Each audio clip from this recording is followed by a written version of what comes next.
segmen kali ini aku akan menceritakan dua kisah yang aku anggap paling menarik dan paling seram pastinya, yang datang dari wilayah barat nih, Banten sama Cirebon. Jadi gimana kisahnya? Kita langsung masuk aja ke ceritanya. Check it out.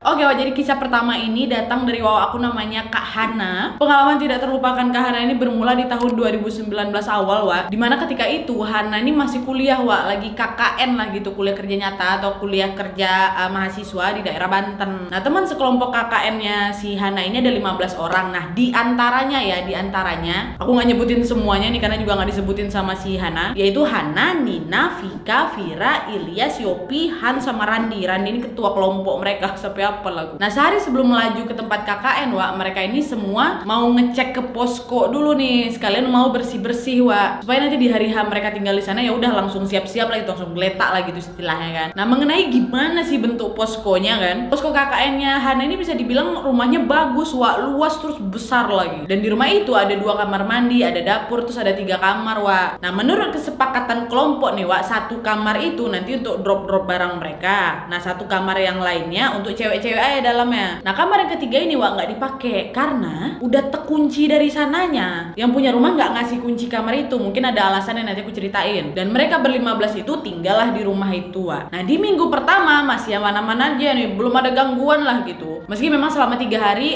mereka sempat mati listrik gitu, gegara pemadaman total Jawa Bali waktu itu. Nah, di minggu keduanya itulah udah mulai nih perkenalan yang tidak nampak gitu, Nah, perkenalan ini bermula ketika si Nina, kawan si Hana itu, dapat giliran piket nyapu kan. Dan seperti biasanya, kalau memang ada yang nyapu, nanti kawan sekelompok si Hana yang lain nanti berkumpul tuh di ruang tamu bagian depan. Nah, pas si Nina nih lagi nyapu-nyapu lah gitu kan, tiba-tiba Nina dengar nih kayak ada suara perasan air, kayak orang lagi mau jemur baju. Set gitu dia dengar kan. Dalam batinnya si Nina, mungkin si Nur kali ya, dia memang paling rajin tuh nyuci baju, tapi kok tumben pagi kali dia nyuci baju, kata dia. Karena biasanya Nur nih kalau nggak siang ya sore lah dia baru nyuci baju, entahlah kenapa. Nah, buat memastikan si Nina ini teriak lah, "Nur," kata dia gitu kan. Terus ada yang jawab, "Iya," katanya. Nah, mendengar sautannya memang suaranya persis sekali sama si Nur, Nina pun langsung lah pergi dia ke bagian belakang rumah itu kan. Dimana di bagian belakang itu, diketahui ada satu sumur tua yang teronggok di situ. Dan sumur tua ini berfungsi sebenarnya cuma tua aja. Biasanya juga anak-anak KKN-nya suka jadiin tempat buat cuci baju, cuci piring lah gitu. Udah lah disusul sama si Nina kan.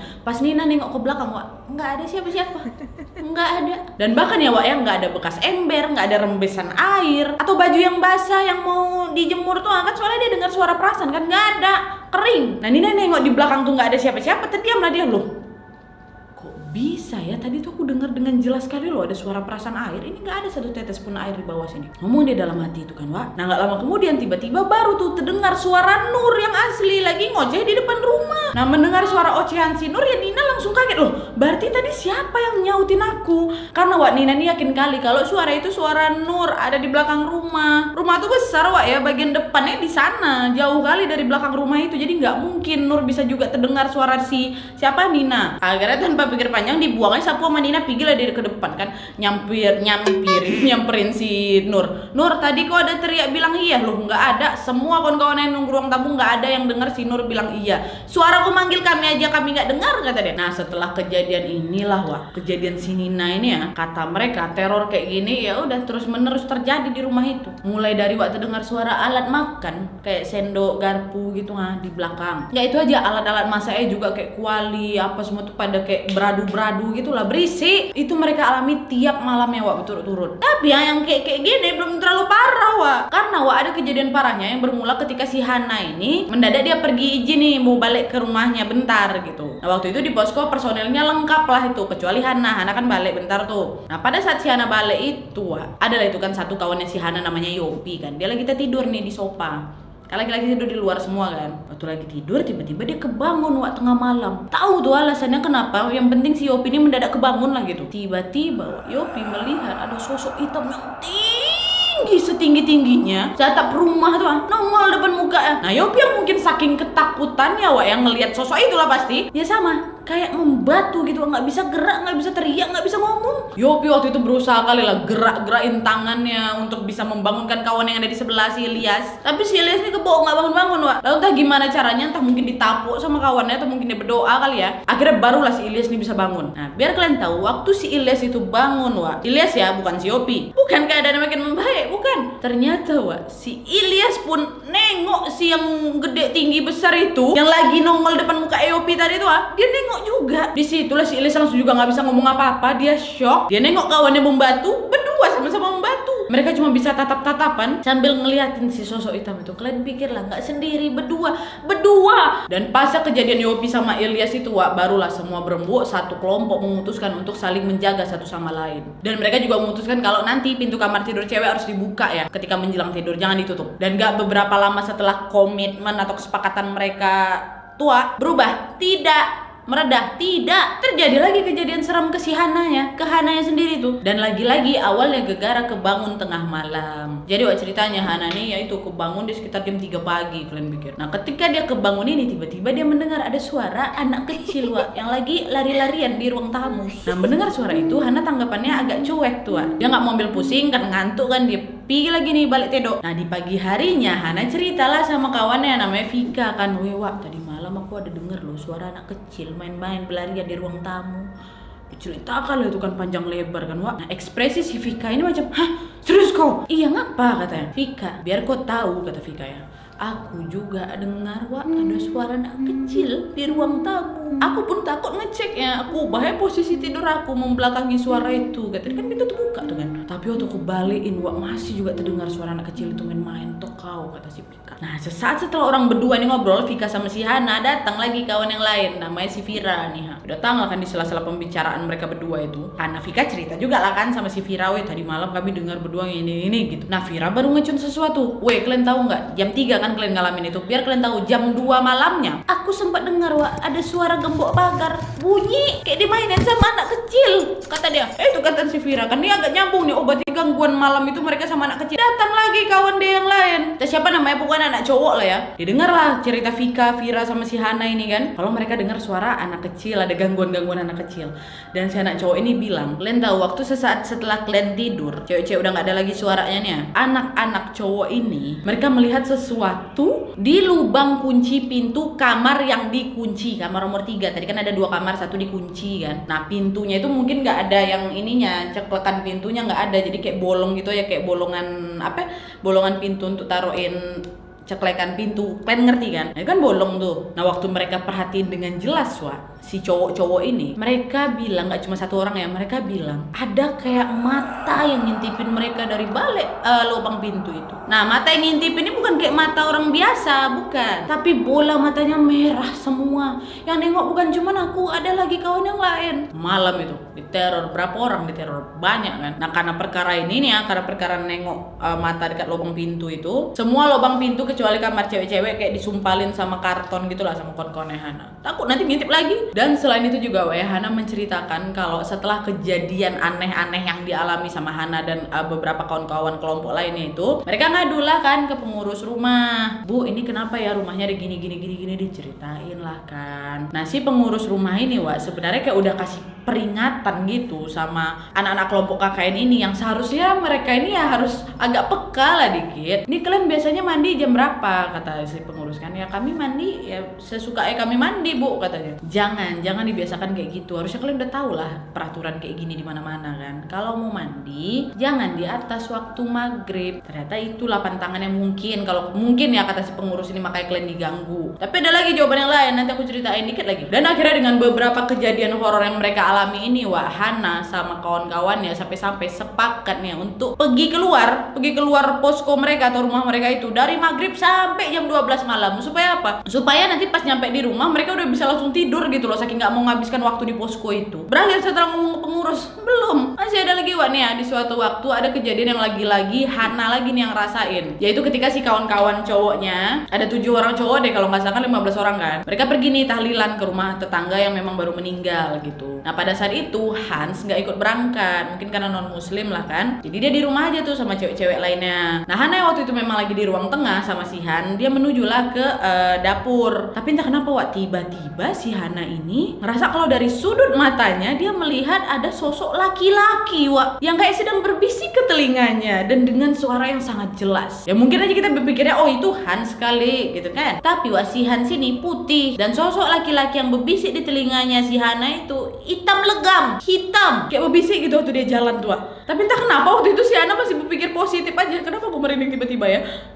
Dia masih pikir positif, dia pikir itu Hans mungkin dia mau bisik, mau gangguin aku, habis itu dia balik lagi ke belakang gitu kan. Pasti Hans tuh, pasti Hans. Udah dia nggak dengar lagi suara bisiknya, baru si Hana pergilah ke ruang tamu tempat si Hans harusnya berada kan. Dan ya betul, yang dilihat sama si Hana adalah Hans yang lagi tidur. Udah tidur si Hans. Serem gak sih? Kalian lagi jalan itu diikutin loh Wak, dibisikin gitu.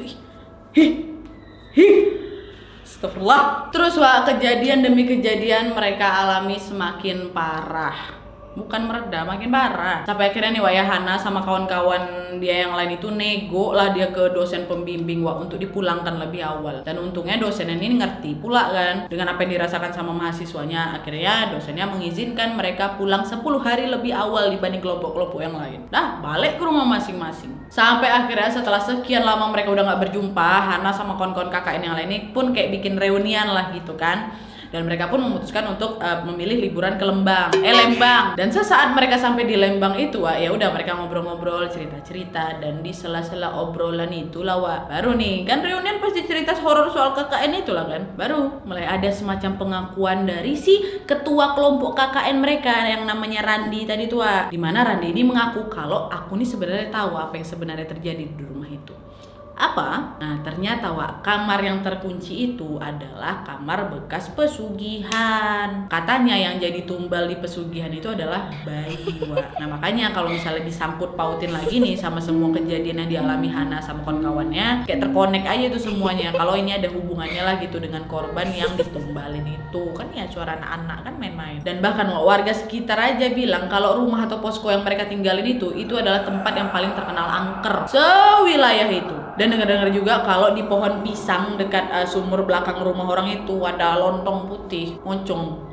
Kadang warga sering ngeliat tuh dia tegak di situ dekat pohon pisang itu. Dan gimana kisahnya rumah ini? Jadi katanya semenjak rumah itu ditinggalkan sama anak-anak KKN, Wah, ada 2 keluarga lagi tuh yang ngontrak di situ. Tapi nggak beberapa lama kemudian mereka pindah gara-gara nggak kuat diganggu sama si penunggu rumah. Dan sejak itulah rumah sekaligus posko KKN ini sudah tidak ditempatin lagi sama orang. Dan kondisinya kalau kata Hana udah nggak kayak keurus lagi loh, terbengkalai gitu aja. Siapa yang punya rumah? I don't know. Wallahualam. Di Banten katanya.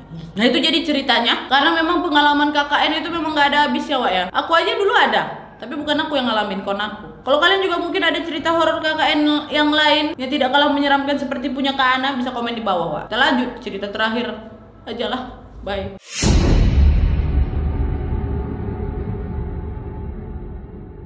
Nah cerita yang kedua ini, Wak, datang dari kisahnya Mbak Nina asal Cirebon. Nah pengalaman menakutkan yang dialami oleh Kak Nina ini, Wak, terjadi waktu dia masih duduk bangku SMP. Nah Nina ini, Wak, punya ayah angkat namanya Mbah Samir, Wak, yang ketika itu umurnya sudah mencapai 80 tahunan lah. Nah Mbah Samir ini sebenarnya tinggal sama anak perempuannya. Tapi karena memang anak ini berjualan di pasar, jadinya ya Mbah Samir keseringan sendirian di rumah. Nah rumah Mbah Samir ini, Wak, sampingan sama rumahnya Nina. Tapi memang posisi rumah Mbah Samirnya agak ke belakang sedikit lah gitu, yang dibatasin sama pohon pisang antara kedua rumah itu. Ya, nah kata Nina, ayah angkatnya atau Mbah Samir ini punya kebiasaan kalau setiap kali ke musola, pasti dia akan selalu lewat rumah Nina dan pasti akan selalu menyapa Nina. Karena posisi musola depanan kali sama rumahnya Nina. Dan selain itu, Wak, Mbah Samir ini kalau misalnya pergi ke musola pasti pakai bakia atau gelengan bakia, kayak sendal kayu tuh, yang mana di masa itu cuma Mbah Samir lah, Wak, satu-satunya kakek-kakek yang selalu pakai sendal bakia di situ. Tapi, Wak, entah kenapa beberapa hari kemudian Nina nih sepanjang hari kayak nggak nengok Mbah Samir berangkat ke musola. Karena khawatir ya Nina langsung ngecek lah kan ke rumahnya Mbah Samir. Dan betul, Wak, dugaannya Nina kalau ternyata Mbah Samir lagi terbaring, lagi sakit. Nah karena nengok kondisinya Mbah Samir yang lagi sakit ini sementara keluarganya sendiri kayak nggak ada lah yang ngurusin Mbah Samir kan, jadinya Nina lah yang sehari-hari nganterin makan, jengukin, nemenin Mbah Samir gitu kan. Nah Mbah Samir yang memang merasa Nina ini peduli kali sama beliau pun ya sempat lah ngucapin makasih ya Nina udah mau ngurusin Mbah yang sakit, kata Mbah Samir, Wak.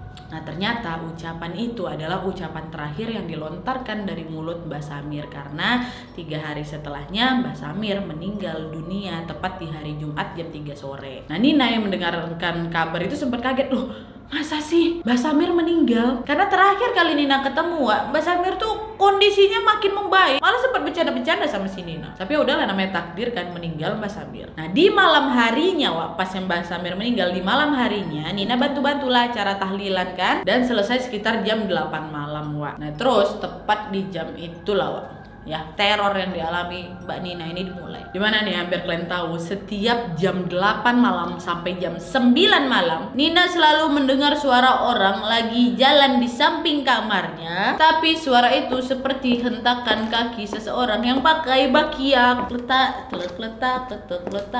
itu dari jam 8 sampai jam 9. Nah seperti aku bilang sebelumnya kan, kalau Mbah Samir lah satu-satunya di antara banyaknya warga di wilayah tersebut yang selalu pakai sendal bakiak. Nah suara hentakan ini bukan kayak suara sekali lewat gitu, enggak, tapi hentakan bakia itu udah kayak muter di sekitaran kamar Nina itu. Nah teror bakia ini yang ngalamin cuman si Nina aja keluarga yang lain nggak ada yang dengar, nggak juga ngerasain pengalaman itu. Meskipun Nina ini udah coba untuk menerangkan semuanya ke keluarganya lah, tapi waktu itu keluarga mikir udah kamu halusinasi karena kamu kangen kali sama Simbah, kata dia. Kangen sih kangen lah, memang kangen, tapi masa sih teror ini suara bakia berjalan berputar-putar di kamar sini Nina itu berlangsung selama 7 hari berturut-turut. Dan waktu di hari ke-7-nya barulah itu Nina coba memberanikan diri kan untuk nengok siapa nih sebenarnya yang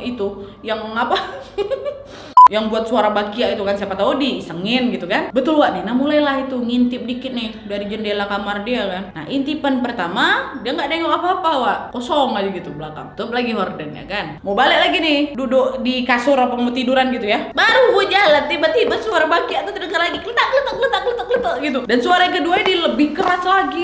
Terkejut kan, aduh ada Dengan mengumpulkan segala keberaniannya, Nina pun balik lagi ke jendela, dia intip itu udah nggak ngintip lagi, betul-betul dibuka sama dia. Dan biar kalian tahu, pada saat bukaan kedua, pada saat membuka horden yang kedua, Nina melihat ada seseorang yang ngadep ke belakang, berdiri tepat di pohon pisang antara rumah dia dengan rumah Simbah. Merinding. Meskipun dia ngadep belakang nih si sosok ini, Nina mengenali, dia paham nih perawakan orang ini siapa kawan? Betul Mbah Samir. Kalian bisa bayangin gak sih gimana posisi Nina? Apa gak shock kalian? Dikaget, deg-degan, takut lah pokoknya, mematung dia sambil ngeliat si sosok itu. Nah terus tiba-tiba orang yang dia yakin kalau ini adalah jinnya Simbah itu perlahan-lahan mulai balik badan dinampakkannya lah wajahnya. Dan ternyata yang dilihat sama Nina itu adalah wajah Simbah yang lagi senyum gitu, tapi senyumnya menyeringai ke arah Nina. Nyeringai dia. Itulah kalian kan, aku kebayang, astagfirullah. Ditengokin sama si sosok itu makin gak bisa gerak. Nina terdiam gini Untunglah pula alhamdulillah pada saat itu bapaknya Nina datang. Tumben-tumbennya lah dia bapaknya dibalik cepat kan. Masuk dia ke kamar Nina, dia tengok anaknya lagi mematung depan jendela itu. Disamparilah sama nak, ditepuk pundak si Nina. Barulah si Nina sadar. Waktu nengok bapaknya di situ, nangislah sejadi-jadinya si Nina. Diceritain langsung, tadi kalian si Baba ada di situ ngebalik mukanya menyeringai. Diceritain semuanya kan. Udah tenang nak, istighfar gitu. Dicek lagi takut orang, ternyata nggak ada orang. Dan malam itu Nina langsung sakit. Besoknya nggak masuk sekolah dia. Shock berat dia kan, demam tinggi langsung. Nah sewaktu demam ini Nina yang ketika itu ditemanin sama kakek neneknya langsunglah bercerita tentang apa yang dia alami di malamnya itu kan. Dan kakek Nina yang mendengarkan cerita cucunya ini pun langsunglah menenangkan Nina, yuk wes tenang, insya Allah nggak kenapa-napa. Dan kakeknya nih bilang mungkin aja Simbah itu pengen ketemu kamu, kangen kata dia. Akhirnya setelah diceritain ini, kakeknya Nina pun kayak magerin rumah Nina inilah sama doa-doa supaya kejadian yang dialami Nina itu nggak pulang lagi. Bener aja ternyata setelah kayak proses dipagerin dengan doa itu, Nina udah nggak pernah lagi ngelihat Simbah atau dengan suara hentak-hentak bakia itu udah nggak ada lagi, alhamdulillah. Dan dari peristiwa itu Nina mulai ingat sesuatu lagi nih, kalau sebenarnya kejadian kayak gitu tuh bukan pertama kalinya dialami. Karena sebelumnya pada saat Nina ini masih berusia 5 tahun bahkan dia dengarlah kabar kalau istrinya Mbah Samir meninggal dunia. Dah. Nah 3 hari setelah istrinya Mbah Samir ini meninggal, Nina ini lagi nonton TV lah di rumah sambil tiduran gitu di kursi. Yang kebetulan jendela yang ada di rumah itu nggak dikasih horden, Wak. Jadi pelong aja gitu, kaca gitu kan. Nah lagi asik-asik nonton itu tiba-tiba Nina nengok ada lontong putih pocong lagi majang gitu depan jendelanya, Wak. Nah Nina waktu itu nggak nangis, dia nggak teriak, nggak takut, karena dia nggak, oh itu nenek istrinya si Mbah, karena itu muka si lontong putih yang dia lihat itu ya almarhum istrinya Mbah Samir. Astagfirullah. Ya Allah. Dan entah kata siapa waktu itu, Wak, kata Nina. Katanya waktu itu Nina kayak mau diajak gitu loh. Katanya kayak mau diajak, tanda kutip gitu.